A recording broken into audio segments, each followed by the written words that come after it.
কখন যাবেন ভোট দিতে? না না, এবার ফজরে গেলে হবে না, এবার তাহাজ্জুদের নামাজ পড়ার জন্য উঠতে হবে।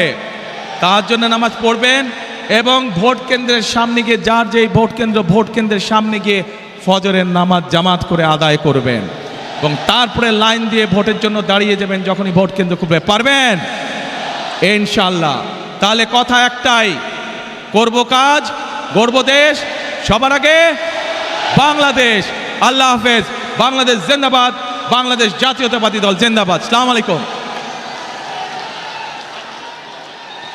আমি আপনাদের সাথে, আপনারা চেনেন, আপনারা এই মানুষগুলোকে চেনেন, তারপরেও যে মানুষগুলো আগামী দিনে এই এলাকার মানুষের উন্নয়নের রাজনীতির সূচনা করবে, সেই মানুষগুলোর সাথে আপনাদেরকে আমি পরিচয় করিয়ে দিচ্ছি। যেহেতু এখানে চট্টগ্রাম জেলার সকল প্রার্থী উপস্থিত আছেন, কক্সবাজার জেলার সকল প্রার্থী আমার পাশে দাঁড়িয়েছেন। আপনাদের এলাকার উন্নয়নের দায়িত্ব এই মানুষগুলোর উপরে থাকবে, যাতে আপনাদের এলাকায় উন্নয়ন হচ্ছে কি হচ্ছে না, আপনারা নির্বাচিত করার পরে এই মানুষগুলোর কাছে কি আপনার অভাব অভিযোগ আপনারা জানাতে পারবেন। এদেরকে যদি